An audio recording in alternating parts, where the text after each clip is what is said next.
ATP ஆட்சியில கொண்டு வரப்பட்ட அந்த அம்மா உலகம் திட்டம் தாவே ஆட்சியில சிறப்பா போயிட்டு இருக்கிறதா சொல்றாங்க. அதே போல முன்னாள் முதல்வர் ஸ்டாலின் கொண்டு வந்த காலை உணவு திட்டம் செயல்படுத்தப்படுமா?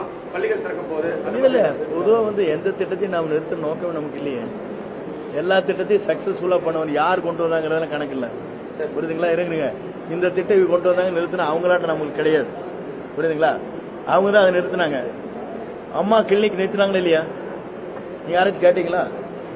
இது வரைக்கும் பத்திரிக்கை எழுதிருக்கீங்களா?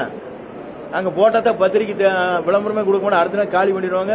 டிவி இருந்தா 48 இடத்துல போட்டுருவாங்க. டிவி உங்களுக்கு தெரியாது. பயந்துட்டு கிடந்தீங்க. இப்ப எங்க இத்தனை கேள்வி கேட்கறீங்க?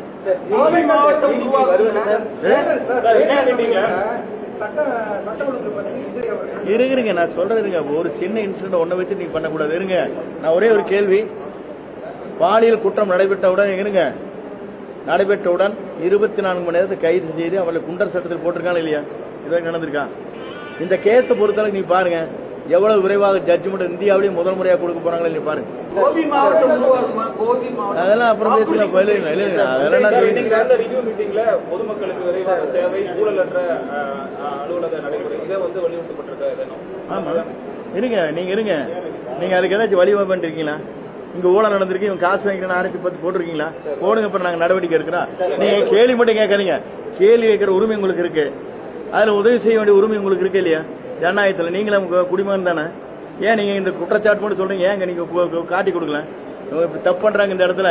நீங்க ஏன் நடவடிக்கை எடுக்கலீங்க? வேணா எழுதுங்க, நாங்க அடுத்த நாள் நடவடிக்கை எடுக்க எங்களை கேளுங்க. இதெல்லாம் கேட்க மாட்டீங்க. சும்மா மொத்த கேள்வி கேட்டு ஜாலியா போயிருவீங்க.